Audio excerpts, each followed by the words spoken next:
Welcome back to the channel. This is a full review of Volcano Bay, which is widely considered one of the very best water parks in all of Florida, which makes it a must-see for thrill lovers of all ages. I enjoyed my visit here, but it didn't go as smoothly as I had hoped. There were a few things I did not like about this park and that I wish I knew before I came here. I share all of my mistakes in this video so that your vacation can be a huge success.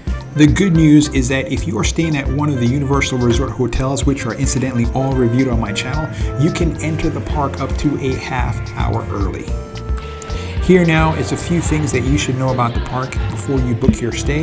It opened back in 2017 and can accommodate as many as 15,000 guests. There are 15 rides or attractions in the park, which include the lazy river. The cost of admission is not nearly as expensive as Universal Studios or Islands of Adventure. It's going to set you back around $80 to get in the park. The good news is that the park is opened year-round. It opens as early as 9 a.m. and closes as late as 8 p.m. Now this all depends on the time of year and how busy the park is, so you definitely have to check the website to find out what time the park opens.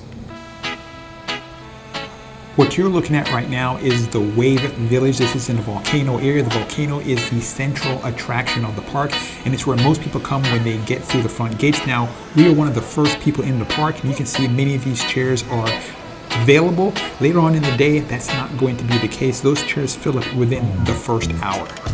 As I turn the camera around to give you a full look at the beach area, as you can see, it has a lot of chairs, and the front chairs are usually going to be taken within the first few minutes that the park is open. The main body of water that you're looking at is actually a wave pool that activates every 10 minutes or so. There are also smaller pools to the sides of the park that don't have any waves. So if you don't like that, wave environment, there are other options available for you as well. I believe that most people who enter the park know that the first thing they need to do is secure their chairs. However, most people don't realize that the second thing that you need to do is to secure a locker. There are a total of 5 locker stations spread throughout the park. They range in size from mini, regular, and family, and also range in price, costing $9, $13, and $16 each. Normally, I don't encourage people to get a locker, but when you're staying on Volcano Bay, it's an absolute must in my opinion. You want to secure it early so you can have a locker station that's close to where you've set up camp for the day. The most important thing that you can do is get to the park when it opens. That allows you to get premium choice of beach chairs, and it also allows you to get a locker close to where you are sitting. Now, the next thing that you need to do is to use your wristband and secure the most coveted rides at the park. Later on in this program, we're going to talk about the wristband and explain how they work. But for right now, you need to go to the Krakatau ride. This is the premier ride within the park, and you need to use your wristband to secure a time slot that you can actually enjoy this ride. Now, the main reason you want to secure these rides early is because the wait time can be several hours. Remember, there can be as many as 15,000 people at this park at any given time. If you happen to be one of those folks who go to water park but don't like getting wet, there are dryers that are $5 per cycle, and to save a few dollars, you can bring your own towel to the park. They cost $7 per towel if you were to rent it on your own. Every guest who enters the park gets what's called a TapuTapu, which is a wristband that you wear like a watch. Without doubt, the most important thing in this video you need to understand is how this wristband works in order to make the most use of your time while you're at the park and in order for you to get on any of the water rides.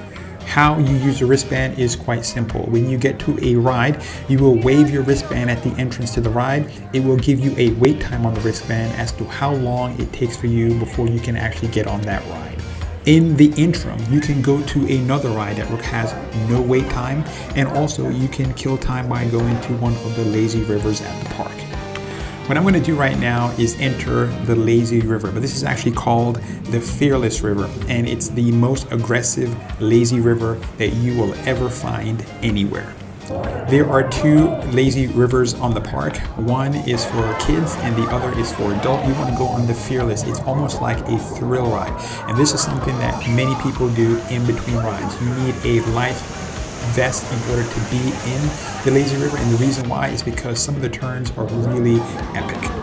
If for whatever reason you get out the lazy river or you're walking around the park and you decide to change rides and you tap your wristband on a new ride, it will cancel the first ride and will sign you up essentially for the second ride. If you check your wristband, it will have a time countdown meter and it will tell you when the new ride is available. If you have smaller kids and you're concerned for their safety, there are plenty of lifeguards all around, and I saw plenty of kids there that had their vest on the entire time. If you are enjoying the content thus far and you want to support me, the most impactful thing you can do is to hit the like button. If you do not like waiting in line, you can get what's called a fast pass, and there are essentially two types. There's the basic and the plus, and they essentially do the same thing. They allow you to skip in front of everyone else. Whether you have a fast pass or not, eventually you are going to have to do what nobody wants to do, and that is to wait in line.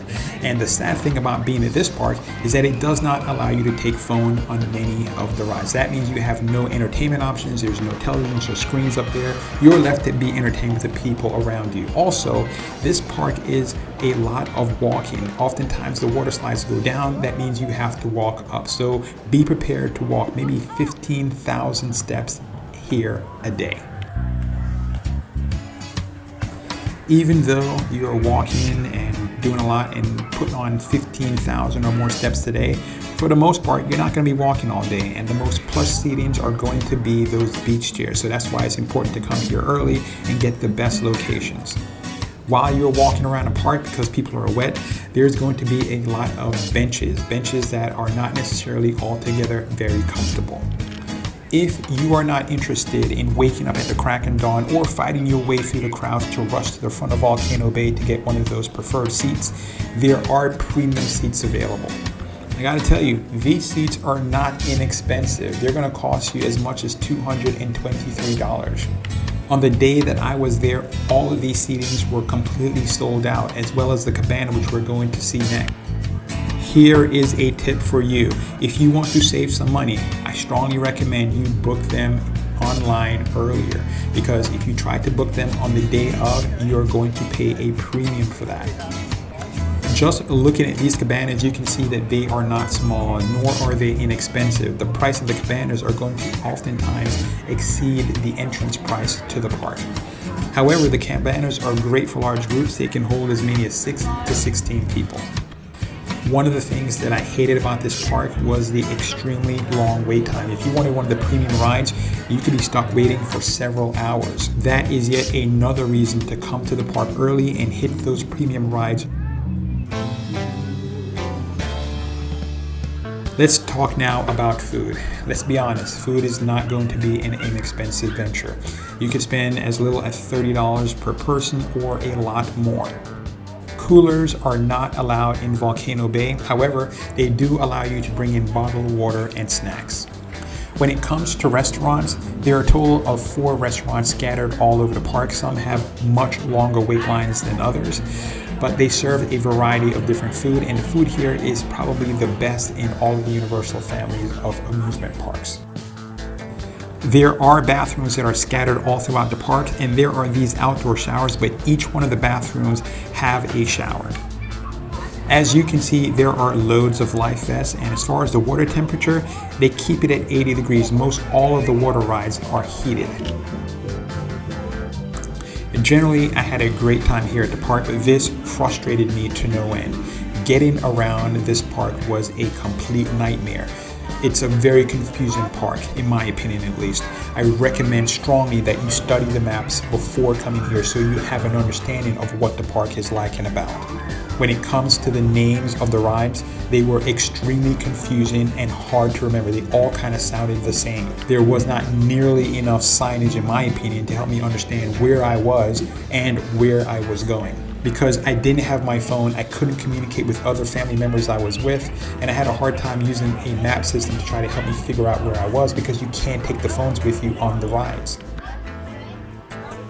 When it comes to buying things, there weren't an abundance of shops, but there were a few. And it was relatively easy, especially if you wanted to use your wristband. If you wanted to use your wristband, you just needed to do 4 things. Number 1, you needed a phone.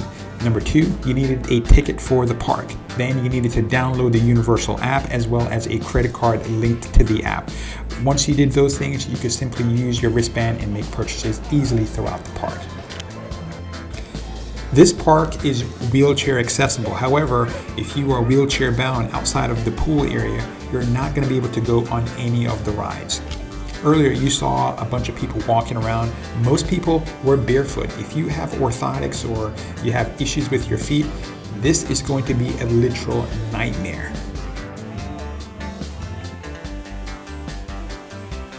Now, especially if you had young kids, this park is going to be an exhausting experience for them. When I was at the other 2 parks, Universal and Islands of Adventure, there were an abundance of strollers. There weren't hardly any strollers at this park. At the end of the day, if you have young kids, they're going to literally pass out.